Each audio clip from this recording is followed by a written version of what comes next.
Hi students, Avinash sir के Sharma classes में आप सभी का स्वागत है। जैसा कि आप देख रहे हैं कि मैंने आपका जो एक्टिव वॉइस का जो एक्टिव से पैसे बनाने का क्रम जारी रखा था और अभी उसके थोड़ा डिले हो गया, उसके लिए सॉरी, क्योंकि बहुत ज़्यादा प्रॉब्लम हो गई थोड़ी, इसलिए मैं अब ऐसा नहीं होगा। जो भी मेरे स्टूडेंट्स हैं वो लगातार अपना जो अध्ययन है, स्टडी, वो जारी रख सकेंगे। आइए अधिक बात ना करते हुए आइए देखते हैं अपने टॉपिक की ओर। जैसे कि दिया गया आप एक्टिव से पैसिव वॉइस बनाने के लिए, तो मैंने आपको असर्टिव, नेगेटिव, इंट्रोगेटिव में सभी जानकारी दे दी थी। अब आपका देखिए क्या लिखा है। Imperative sentence. इंपरेटिव सेंटेंस की स्पेलिंग में सबसे बड़ी मिस्टेक बच्चे करते हैं, क्योंकि मिसस्पेल्ड में ये स्पेलिंग बहुत ही पूछी आती है। IMPR नहीं होती, IMPERATIVE सेंटेंस। इसमें जब भी सेंटेंस के अंत में हमेशा फुल स्टॉप आता है। और ये टू टाइप्स होते हैं। टू टाइप्स कैसे होते हैं देखते हैं। इंपरेटिव सेंटेंस टू टाइप्स होते हैं। एक में क्या होता है कि एक तो होता है लेट से शुरू। क्या होता है? एक तो लेट से शुरू होता है, लेट से प्रारंभ। जैसे लेट मी गो, लेट से स्टार्ट, लेट से प्रारंभ, लेट से प्रारंभ। एक होता है बिना लेट से, इसमें लेट क्रिया नहीं आएगी और क्रिया, लेट एक क्रिया होती है और इसमें लेट क्रिया नहीं, बिना लेट के। इसको बोल सकते हैं विदाउट लेट, बिना लेट वाले इंपरेटिव सेंटेंस। तो दो प्रकार से जो सेंटेंस होते हैं, इसमें लेट होती है, हम उसको बोलते हैं with let sentence. Imperative sentence का ही रूप है विद लेट, यानी लेट से प्रारंभ होने वाले सेंटेंस। और जो लेट से प्रारंभ ना, उनको हम बोल सकते हैं विदाउट लेट। तो आप हमेशा याद रखेंगे, अगर लेट से प्रारंभ है इंपरेटिव तो बोलेंगे विद लेट इंपरेटिव सेंटेंस, और जो लेट से प्रारंभ नहीं उनको बोलेंगे विदाउट लेट। और दोनों प्रकार के सेंटेंसेस में सब्जेक्ट का अभाव होता है, यानी वर्ब से ही क्रिया, मतलब वर्ब से ही सेंटेंस प्रारंभ होता है। अब इन दोनों में यूज, मतलब सॉरी, सब्जेक्ट नहीं आता। कौन सब्जेक्ट नहीं आता? एक ही सब्जेक्ट होता है दोनों का, वो होता है यू। और जब सभी प्रकार के सेंटेंस का एक ही सब्जेक्ट हो तो उसके सब्जेक्ट को छिपा दिया, तो यू जो होता है इसमें छिपा रहता है। यू क्या रहता है? छिपा। ये होता है आपका सब्जेक्ट। तो इंपरेटिव सेंटेंस का अगर कोई पूछे कि सब्जेक्ट क्या होता है तो बताएंगे आप यू। तो यू हमेशा छिपा रहेगा। और जब सब्जेक्ट छिपेगा तो सेंटेंस किसी ना किसी वर्ब से प्रारंभ होगा। तो सेंटेंस ज्यादातर जो इसके सेंटेंस प्रारंभ होते हैं वो या तो मेन वर्ब की फर्स्ट फॉर्म से प्रारंभ होते हैं, क्योंकि सब्जेक्ट तो है नहीं है, तो मेन वर्ब की फर्स्ट फॉर्म से प्रारंभ होंगे। या आपने देखा होगा प्लीज से प्रारंभ होते हैं, PLEASE। या आपका काइंडली वर्ड, इससे प्रारंभ होंगे आपके इंपरेटिव सेंटेंस। और या फिर आपका नेवर से प्रारंभ होगा इंपरेटिव सेंटेंस। और या फिर आपका डोंट से प्रारंभ होगा इंपरेटिव सेंटेंस। तो आप इन चीज़ों को ध्यान में रखें। मेन वर्ब की फर्स्ट फॉर्म से, जैसे get out from here, get out from here verb हो गई। प्लीज कम हियर, तो प्लीज से प्रारंभ हो गया। सब्जेक्ट यू छिपा है। Kindly grant me leave, kindly से प्रारंभ हो गया। नेवर अब्यूज, किसी को गाली मत दो, कभी मत दो। डोंट गो देयर, वहां मत जाओ। तो डोंट का मतलब मत और नेवर का मतलब कभी मत। कभी नहीं इसमें नहीं बुलाया था ना, इसमें नहीं। डोंट का मतलब नहीं होता है, लेकिन हम बोलेंगे इंपरेटिव में मत, और नेवर को कहेंगे कभी मत। तो आपने देखा ज्यादातर जो इंपरेटिव सेंटेंस होते हैं कहां से प्रारंभ हुए? किसी ना किसी मेन वर्ब की फर्स्ट फॉर्म से। जैसे keep to the left, come here, go there, main verb की फर्स्ट फॉर्म से प्रारंभ होते हैं। और या फिर किससे start? Please, please give me your pen, please come here, please help me, please से start. Kindly grant me leave. और जैसे never, never abuse, don't go out, बाहर मत जाओ। डोंट गो देयर, वहां मत जाओ। तो इस प्रकार से इंपरेटिव सेंटेंस की शुरुआत होती है। और याद रखें, ये दो प्रकार के होते हैं इंपरेटिव सेंटेंस, जिनका सेंस इन्हीं में से कोई ना कोई होता है। लेट से प्रारंभ है तो विद लेट सेंटेंस कहलाते हैं। जो लेट से प्रारंभ नहीं, उनको विदाउट लेट सेंटेंस बोला जाता है।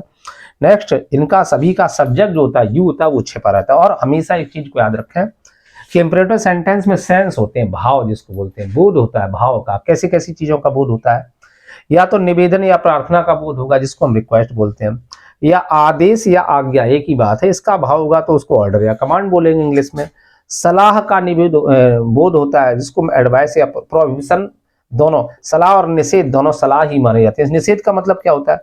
अगर डोंट से कोई सेंटेंस प्रारंभ हो रहा है, मत लिखा हुआ है, तो वो निषेध। जैसे कोई बोल दे कि धूम्रपान मत करो, तो ये सलाह ही मानी जाती है। जितने भी निषेध है, अध्यापकों से उल्टा सीधा मत कहो, अपने बड़ों का अपमान मत करो, ये निषेध है। निषेध को ही हम सलाह भी बोलते हैं। और सलाह और निषेध क्या होती है? वो एक व्यक्ति के लिए नहीं होते हैं, बहुत सारे लोगों, जैसे मैं बोल दूं हेल्प द पुअर, गरीबों की मदद करो, तो कहने का मतलब ये नहीं होगा कि एक व्यक्ति गरीबों की मदद करे, सभी लोग गरीबों की मदद करेंगे। तो कहने का मतलब है सलाह को पहचानना बहुत ईजी होता है। ऐसा सेंटेंस जो ज्यादातर लोगों के लिए बोला जाए, सभी के लिए बोला जाए, वो सलाह या निषेध, निषेध हो चाहे सलाह हो। तो कहने का मतलब अगर सभी लोगों के लिए बोला जा रहा है, कोई चीज अगर मना की जा रही है या किसी बात के लिए सभी लोगों से कहा जा रहा है, तो उसको हम एडवाइस मिलाते हैं। क्लियर हो गया। अच्छा, ऑर्डर और जो रिक्वेस्ट होता है वो कुछ लोगों के, निश्चित लोगों के लिए होता है, 2 4 6 10 लोगों के लिए।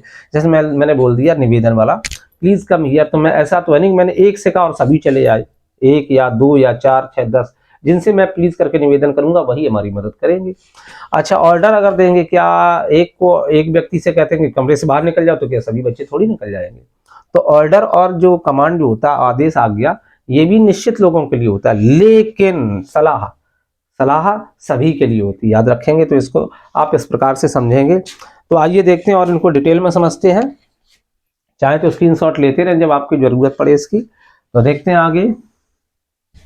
जैसे आप सेंटेंस के द्वारा आप समझेंगे, क्योंकि अगर इनकी सेंस का आप पता नहीं लगा पाए तो आप समझ नहीं पाएंगे इंपरेटिव सेंटेंस है। ठीक है, तो देखते हैं। जैसे मैंने सेंटेंस एक लिख दिया, please come here, please come here, कृपया यहाँ आओ, प्लीज कम हियर, कृपया यहाँ आओ। एक मैंने सेंटेंस लिख दिया, काइंडली ग्रांट मी लीव, कृपया मुझे, कृपा करके मुझे छुट्टी दे दीजिए, काइंडली ग्रांट मी। आपने देखा ये 2 सेंटेंस हैं, और ग्रांट मी लीव, कृपया मुझे छुट्टी दे दो, आपने टीचर से अपने कहा। तो आप ये बताइए, निवेदन करके कहेंगे या उनको आदेश देंगे? तो निवेदन है, तो निवेदन का भाव हमें समझना पड़ेगा, क्योंकि निवेदन अगर हम समझ पाएंगे तभी रूल लगा पाएंगे, एक्टिव से पैसिव बना लेंगे। अब जैसे अगर सेंटेंस बोल दिया जाए गेट आउट फ्रॉम हियर, तो आप तुरंत समझ जाएंगे कि आदेश है। क्या है आपका? आदेश, ऑर्डर या कमांड जिसको, गेट आउट फ्रॉम हियर, यहां से निकल जाओ, फ्रॉम हियर, आदेश। और आदेश ज्यादातर बड़ा व्यक्ति छोटे को देता है। राजा जो होगा, जो सॉरी मालिक जो होगा वो नौकर को देगा, अध्यापक होगा चपरासी को देगा। तो सलाह इस प्रकार से हम समझते हैं। अब निषेध, अगर सलाह की बात करें और सलाह निषेध तो एक ही चीज है। तो सलाह क्या होती है? जैसे बोल दिया जाए हेल्प द नीडी, गरीबों की, सॉरी हेल्प द नीडी का मतलब क्या? जरूरतमंदों की मदद करो, हेल्प द नीडी। तो एक जरूरतमंद नहीं, जितने भी जरूरतमंद हैं सबकी मदद करो। अगर बोल दिया help the poor, help the poor, गरीबों की मदद करो, ये क्या हो गई आपकी सलाह। और यहां दे दिया मैंने कीप टू द लेफ्ट, बाईं ओर चलो, क्योंकि दाईं ओर चलेंगे तो एक्सीडेंट हो जाएगा, कीप टू द लेफ्ट। तो आपने देखा कि जो आपका फर्स्ट सेंटेंस है निवेदन है, क्योंकि प्लीज लगाया, काइंडली लगाया, तो क्या हो गया? निवेदन हो गया। अब निवेदन आपको पता चल गया। ऑर्डर, एडवाइस समझना है, कैसे समझेंगे? एडवाइस क्या होता है? जैसे गेट आउट फ्रॉम हियर, तो सब तो चले नहीं जाएंगे, गेट आउट फ्रॉम जिससे कहा वही जाएगा। तो गेट आउट किसी को भगाना, किसी को डांटना है।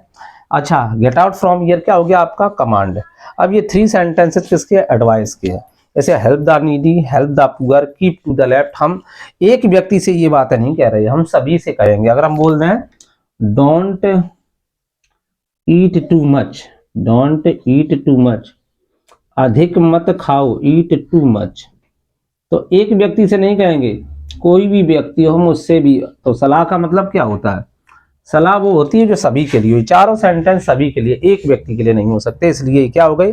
एडवाइस। और एडवाइस में निषेध हम किसे बोलेंगे वो भी एडवाइस मानी जाती है। डोंट लगा के कोई सेंटेंस दे दिया जाए, तो डोंट ईट टू मच, अधिक मत खाओ। डॉक्टर नहीं कहता खटाई मिठाई मत खाओ, तो मना करता, वो सलाह देता आपको। तो इस प्रकार आप इनके सेंस को समझेंगे। अगर आप सेंस समझ पाएंगे तभी आप एक्टिव से पैसिव के रूल को समझ पाएंगे। तो मैंने अभी आपको एक्टिव से पैसिव बनाना नहीं सिखाया, अभी सिर्फ ये बताया इंपरेटिव सेंटेंस होता है क्या और उनमें क्या क्या भाव होता है। तो इंपरेटिव सेंटेंस 2 प्रकार के होते हैं, मैंने बताया, लेट से शुरू और बिना लेट से शुरू। और सभी के अंदर भाव क्या होता है? तो रिक्वेस्ट का भाव होगा या ऑर्डर कमांड, एक ही चीज है, आदेश का भाव होगा या सलाह या निषेध का भाव होगा। तो कह सकते हैं निवेदन, आदेश या सलाह का भाव हो जिन सेंटेंसेस में, मतलब जिन जिन सेंटेंसेस में निवेदन, आदेश या सलाह का बोध हो उन्हें हम इंपरेटिव सेंटेंस कहते हैं। या फिर ऐसे बोलो, जिन सेंटेंस में प्रार्थना, आज्ञा या निषेध या सलाह का भाव हो उन्हें क्या कहते हैं? इंपरेटिव सेंटेंस कहते हैं। तो आपने देख लिया इंपरेटिव सेंटेंस होते क्या है, एग्जाम्पल के थ्रू भी समझ लिया आपने। अब आप देखेंगे रूल कैसे चलते हैं, रूल कैसे काम करते हैं एक्टिव से पैसिव में। बिल्कुल भी घबराने की जरूरत नहीं, आप इसी प्रकार से आप अपना कॉपी पेन ले लीजिए, जो भी मोस्ट इंपॉर्टेंट चीज समझ में आए आपको उनको नोट करिए और अपना उसमें थोड़ा ध्यान लगाइए। देखते हैं, सबसे पहले पहला रूल चलेगा एक्टिव से पैसिव जब बनाएंगे इंपरेटिव सेंटेंस की, तो क्या चलेगा, यहां पर दिया जा रहा है कि जब एक्टिव वॉइस में, एक्टिव वॉइस को मैं लिखे दे रहा हूं ए बी में, जब ए बी में क्या हो, ऑर्डर, ऑर्डर मीन्स आदेश का भाव हो, और अथवा का चिन्ह लगा दिया, या एडवाइस माने सलाह का भाव हो, ठीक है, और साथ में क्या हो, ऑब्जेक्ट भी हो, ये याद रखना, ऑब्जेक्ट भी हो।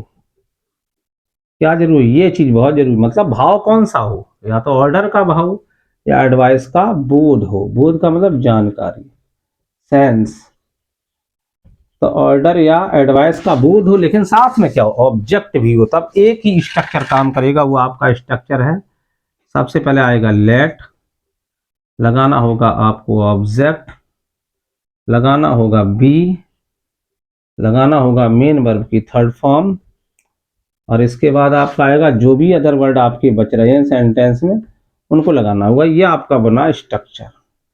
इस स्ट्रक्चर को देखकर आप बना सकते हैं किन सेंटेंसेस को, इंपरेटिव सेंटेंस। लेकिन कौन से इंपरेटिव सेंटेंस, वे इंपरेटिव सेंटेंस आप इस स्ट्रक्चर से बना जिनमें ऑर्डर, एडवाइस हो, भाव हो, रिक्वेस्ट का भाव ना हो, साथ में ऑब्जेक्ट भी हो। तो देखते हैं ऑब्जेक्ट पहचानना, मैंने पहले ही आपको जो पहला फर्स्ट भाग बनाया तो उसी में बता दिया था क्या और किसे करके आप ऑब्जेक्ट ढूंढ सकते हैं। तो देखते हैं, जैसे लिखा है आपका ओपन द डोर, दरवाजा खोलो, तो अब दिमाग लगाइए इसमें इन दो में से कौन सा ऑर्डर है क्या एडवाइस है। ओपन द डोर, जैसे मैंने किसी से कहा दरवाजा खोलो तो क्या सभी लोग खोल देंगे, नहीं खोलेंगे ना, जिससे कहेंगे वही खोलेगा, तो ये हो गया आपका आदेश। अगर सभी लोग खोल दें तो बन जाएगा एडवाइस, तो ऑर्डर आदेश, आदेश है। अब ऑर्डर या एडवाइस में से कोई भी है तो लगेगा, आपका ऑर्डर होता तो भी यही और एडवाइस होता तो भी यही स्ट्रक्चर, लेकिन एक चीज देखनी होगी ऑब्जेक्ट है कि नहीं। तो ओपन द डोर, क्या खोले, डोर, तो ऑब्जेक्ट मिला कि नहीं मिला, तो मतलब इसमें भाव है ऑर्डर का और ऑब्जेक्ट भी है। अब जब ऑब्जेक्ट है तो ये रूल लगाएंगे, सबसे पहले आप लगाएंगे लेट, और जो भी आपका ऑब्जेक्ट है वो लिख देंगे, ऑब्जेक्ट का सब्जेक्ट नहीं बनाएंगे, सीधे ऑब्जेक्ट जैसा let the door, let the door. अब क्या लगाएंगे, बी, मेन वर्ब की थर्ड फॉर्म लगाएंगे, लिखा है मेन वर्ब ओपन है, ओपनड। अब कह रहा है अदर वर्ड है क्या, तो आपने देखा मेन वर्ब है, ऑब्जेक्ट सब्जेक्ट यू छिपा है, मेन वर्ब है ऑब्जेक्ट लेकिन अदर वर्ड नहीं है, तो सेंटेंस आपका यहीं फिनिश हो जाएगा। आगे देखते हैं, जैसे मैंने लिख दिया डोंट ओपन द डोर, दरवाजा मत खोलो, तो ये तो सलाह हो गई, डोंट ओपन द डोर, क्योंकि किसी चीज के लिए मना किया जाए तो वो क्या हो जाता है, सलाह। अब इसमें क्या करेंगे, तो डोंट लग गया, कोई टेंशन लेने की जरूरत नहीं, ओपन द डोर समझ के बनाओ, पहले ओपन द डोर, सबसे पहले क्या लगाएंगे, लेट, लेट लगा दिया, कहा स्ट्रक्चर ऑब्जेक्ट लगाओ, लगा दिया, ऑब्जेक्ट क्या आपका द डोर, क्या है द डोर, लेट के बाद तुरंत क्या आएगा, जो भी ऑब्जेक्ट होगा सेंटेंस का वो आएगा। अब यहाँ के लगा बी लिखा है तो हमें बी लगाना है, लेकिन अब बी नहीं लगा सकते, क्यों, क्योंकि डोंट लग गया, डोंट हमेशा नॉट में बदल जाता है और बी है क्रिया, बेस फॉर्म, तो बी के पहले डोंट हटा के क्या लगा देंगे, नॉट, बस यहाँ थोड़ा परिवर्तन हो गया। इसमें क्या लेट द डोर बी तुरंत लगा गया, इसमें डोंट लगा देते तो बी के पहले क्या लग जाता, नॉट, बस इतना ही तो अंतर है। अब बी लिखा है तो बी लिख दो, मेन वर्ब की थर्ड फॉर्म ओपन, क्या हो गया, ओपन। इस प्रकार से आप बनाएंगे इंपरेटिव सेंटेंस। अगर डोंट आ जाए तो डोंट को नॉट में बदल देंगे, वो नॉट लगेगा कहाँ, बी के पूर्व लगेगा, इतना आपको याद रखना और कुछ नहीं, ये स्ट्रक्चर काम करे। तो इनमें क्या था, इसमें देखा हमने आदेश और इसमें क्या देखा, इसमें सलाह देखा। तो चाहे सलाह का रूल हो, सलाह वाला सेंटेंस का बोध हो, इंपरेटिव हो, चाहे आदेश वाला हो, आप क्या करेंगे, ये वाला आदेश का है और ये सलाह का, ये ऑर्डर वाला, ये सलाह वाला है, तो आप बनाएंगे इसी स्ट्रक्चर से, लेट वाले। तो लेट वाला स्ट्रक्चर दिमाग में एकदम अच्छे से तैयार को, let plus object plus be plus main verb की थर्ड फॉर्म अदर वर्ड। आगे देखते हैं अगला सेंटेंस, नेक्स्ट सेंटेंस आपको लिखना है इसमें, जैसे कि दिया गया है, जैसे मैंने एक सेंटेंस दिया आपको, help the poor, most important, कई बार पूछा गया, हेल्प द पुअर, गरीबों की हेल्प करो, मदद करो। तो एक बात बताओ, गरीबों की मदद करो तो एक ही आदमी करेगा? सभी करेंगे ना, ये सलाह है। और सलाह है तो क्या ऑब्जेक्ट है लिखा, ऑब्जेक्ट भी ऑब्जेक्ट है, बिल्कुल गरीबों किसकी, गरीबों की। तो लेट लगाएंगे, सबसे पहले क्या लगाएंगे, लेट। ऑब्जेक्ट कौन है, द पुअर, द पुअर। दिया जरा आपका बी लगाओ, लगा दिया मैंने। मेन में की थर्ड फॉर्म हेल्प की क्या हो गई, हेल्प्ड। अब कह रहा अदर वर्ड है क्या, मदर वर्ड है ही नहीं है। जब अदर वर्ड नहीं तो बन गया आपका let the poor B help. अगर मैं यहां लिख देता डोंट हेल्प द पुअर, तो डोंट हट जाता और बी के पहले क्या हो जाता, not. Don't help the poor का क्या आंसर होगा, let the poor not be helped. अर्थात बी के पहले डोंट जो है नॉट में बदल जाएगा। और बाई चांस नेवर होता तो क्या करते, फिर से सुनो, never never never never, never change नहीं होता है। डोंट तो नॉट में चेंज होता है, लेकिन नेवर नेवर ही रहता है। वो कहाँ आएगा, बी के पहले। याद रखें, डोंट होगा तो नॉट बन के बी के पहले आएगा, नेवर होगा तो नेवर स्वयं बी के पहले आ जाएगा। आप कहीं भी लिख सकते हैं इसको। आगे बढ़ते हैं। तो आपने देखा कि ऑब्जेक्ट भी हो। नेक्स्ट रूल आप देखेंगे। अब यहाँ रूल नंबर 2 क्या कह रहा है, यही मैं रूल नंबर 2 कर दे रहा हूँ। रूल नंबर 2 कहता है जब एक्टिव वॉइस में ऑर्डर हो, एडवाइस का बोध हो, मतलब पहले ही जैसा रहेगा सेकंड रूल भी। लेकिन यहाँ क्या लिखा, ऑब्जेक्ट भी हो। अब क्या लिख देंगे, ऑब्जेक्ट ना हो। देखो अंतर हो गया। अभी ऑब्जेक्ट मिल रहा था, अब क्या करा, ऑब्जेक्ट ना हो। जब नहीं होगा तो क्या होगा, ऑब्जेक्ट ना हो। इसके लिए रूल चेंज हो जाएगा, आप ध्यान दें स्टूडेंट्स। ऑब्जेक्ट ना हो तब हम क्या करेंगे, अभी ऑर्डर और एडवाइस रूल एक ही चल रहा था, अब दोनों के अलग। ऑर्डर का रूल देखो क्या बनेगा, ऑर्डर का रूल होगा यू आर ऑर्डर टू। इसे बनाते समय लिखना पड़ेगा यू आर ऑर्डर्ड टू लिखना पड़ेगा। और जैसा सेंटेंस है, सेंटेंस में कोई बदलाव नहीं होगा, सेम सेंटेंस। कैसा लिख दिया जाएगा, सेम सेंटेंस।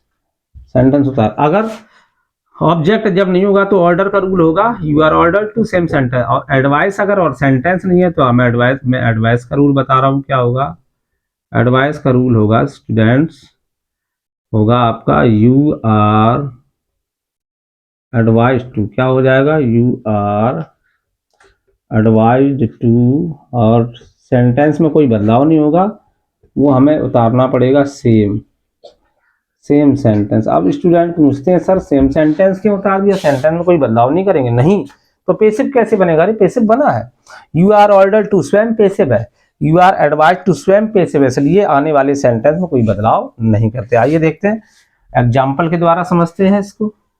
तो अब क्या अंतर हो गया, अब अंतर हो गया कि इसमें पहले था ऑर्डर एडवाइस का फर्स्ट रूल था, ऑर्डर एडवाइस था लेकिन ऑब्जेक्ट भी था। लेकिन सेकंड रूल क्या कहता है, ऑर्डर एडवाइस का भाव हो, बोध हो, सेंस हो, लेकिन ऑब्जेक्ट ना हो। तो जब ऑब्जेक्ट नहीं होगा तो रूल अलग अलग हो जाएंगे, और जब ऑब्जेक्ट होगा तो रूल एक ही रहेगा, लेट वाला। लेकिन ऑब्जेक्ट नहीं है तो दोनों के रूल अलग अलग। तो आप देखेंगे यहां पर जैसे लिखा मैंने, सपोज दैट लिख they get out, get out, किसी को घर से निकाल रहे हैं, गेट आउट फ्रॉम हियर, यहां से चले जाओ, यहां से निकल जाओ, यहां से चले। आदेश है, इसमें ऑर्डर है, ऑर्डर का भाव है, ठीक है। अब कोई कह रहा ऑब्जेक्ट ना हो, देखिए कहां ऑब्जेक्ट, कोई कहता है कि सर ऑब्जेक्ट फ्रॉम है हियर, नहीं, गलत। ऑब्जेक्ट जो होता है ये तो क्रिया होगी गेट आउट।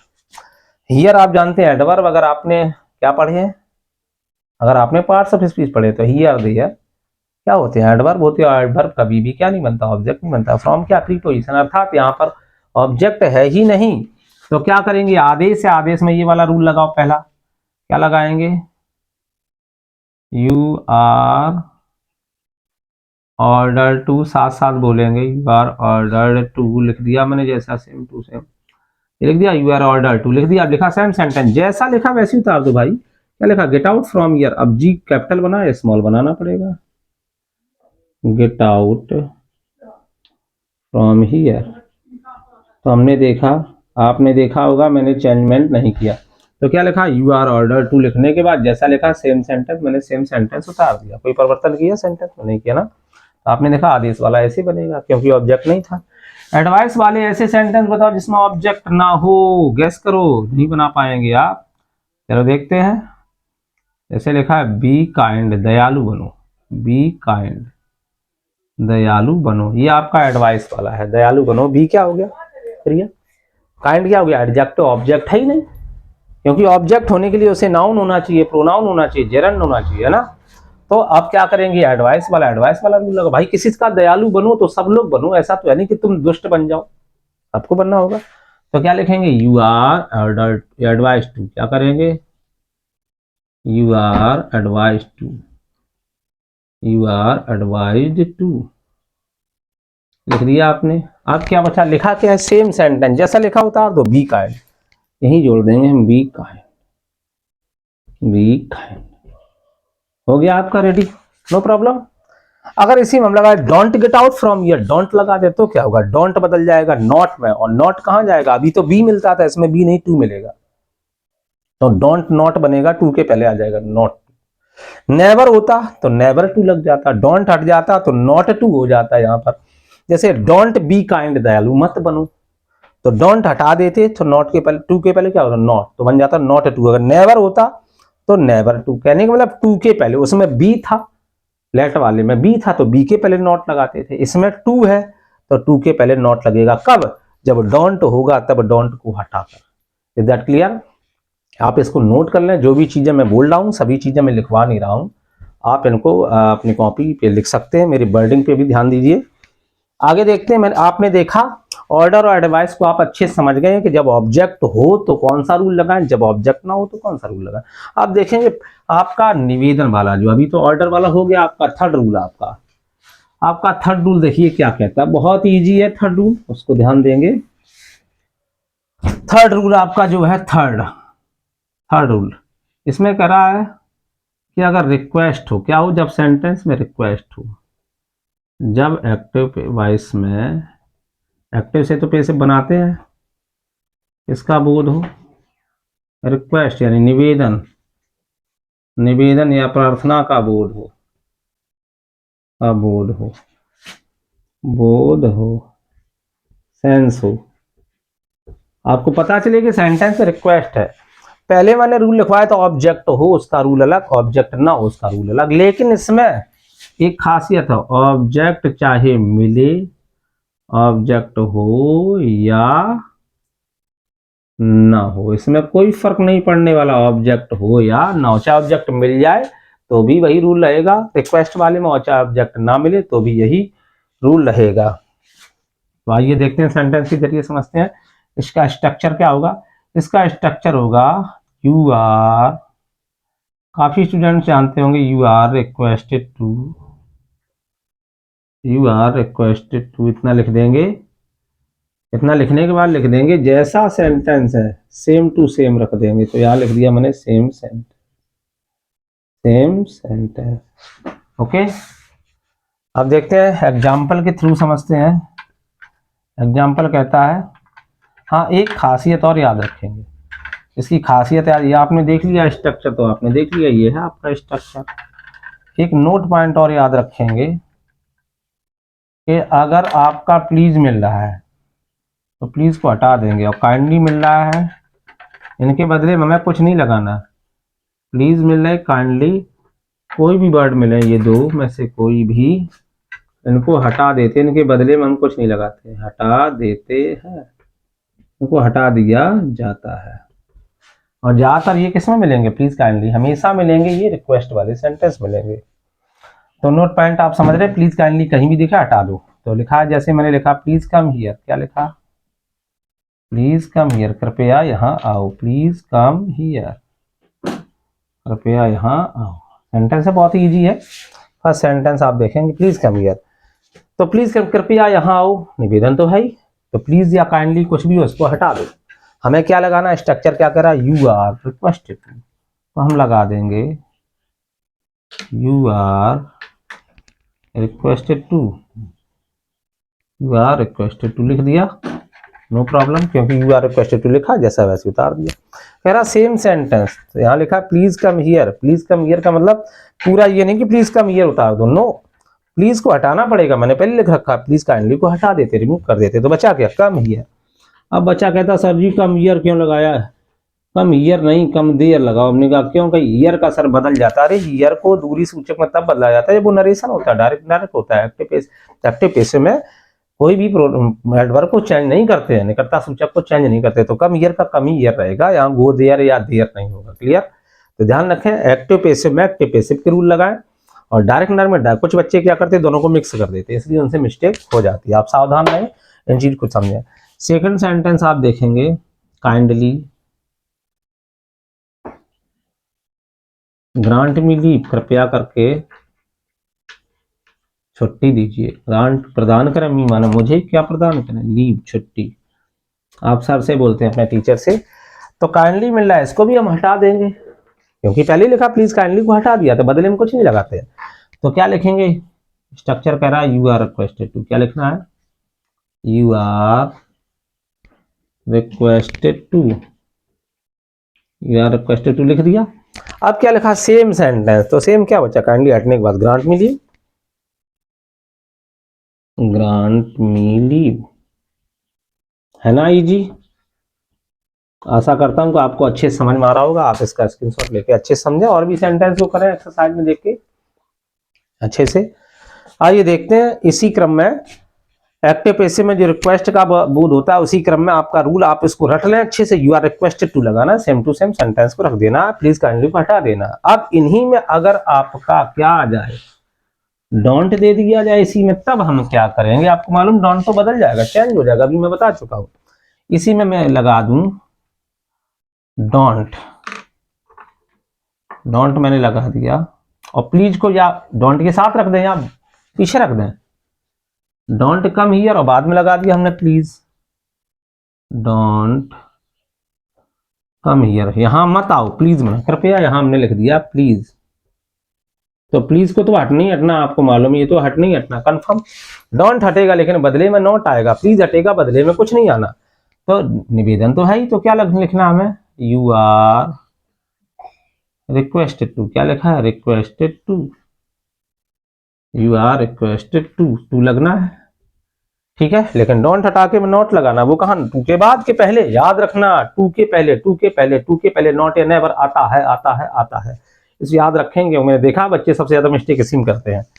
तो क्या करना है, नॉट टू, क्या हो जाएगा, जो टू लग रहा था उसी के पहले मैंने नॉट लगाया, क्यों, डोंट के बदले आएगा नॉट, प्लीज काइंडली बदले कुछ नहीं आता।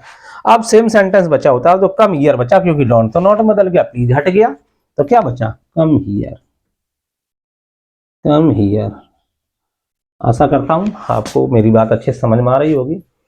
तो आपने क्या सीखा, एक्टिव से पैसिव बनाना है, लेकिन किसका, अगर आप पीछे वाला वीडियो अगर आपको पूरा अच्छे से समझना है तो मैंने पार्ट 1, पार्ट 2, पार्ट 3 इस प्रकार से मैंने डाल रखा है, तो आप अच्छे से इंपरेटिव सेंटेंस को समझ सकते हैं। और ये जरूरी नहीं कि 9th 10th first year inter का, कोई भी ऑल कॉम्पिटिटिव एग्जाम्स के लिए भी है, 9th 10th first year inter जितने भी क्लासेज हैं, 8th क्लास कोई भी क्लास हो, सभी के लिए इम्पॉर्टेंट है। और कोई भी आज तक एग्जाम नहीं जिसमें ये एक्टिव पैसिव आपसे पूछे ना गए हों, सभी से पूछे जाते हैं। मैं आशा करता हूं कि आप इसी प्रकार से अपना प्यार बनाए रखें, सब्सक्राइब करें, शेयर करें जरूरतमंद लोगों को, और लाइक जरूर कर दिया करें, क्योंकि मुझे भी थोड़ा अच्छा लगता है। जो भी कमेंट हो आप अपने कमेंट दें, मैं धीरे धीरे उनमें सुधार करूंगा। और आपके एग्जाम लगे हुए हैं तो मैं आशा करता हूं कि आप अच्छे से मेहनत करें। माँ बाप की जो सोच है, माँ बाप ने जो आपके बारे में सोच रखा है, वो पल पल में आपके लिए, आपके प्रति अपने मन में आशा लगाए रहती, मेरा बेटा ये करेगा, मेरा बेटा वो करेगा, तो आप इसमें पीछे ना हटें। तो थैंक्स फॉर वॉचिंग, और मिलता हूं आपसे नेक्स्ट वीडियो में, तब तक के लिए बाय बाय।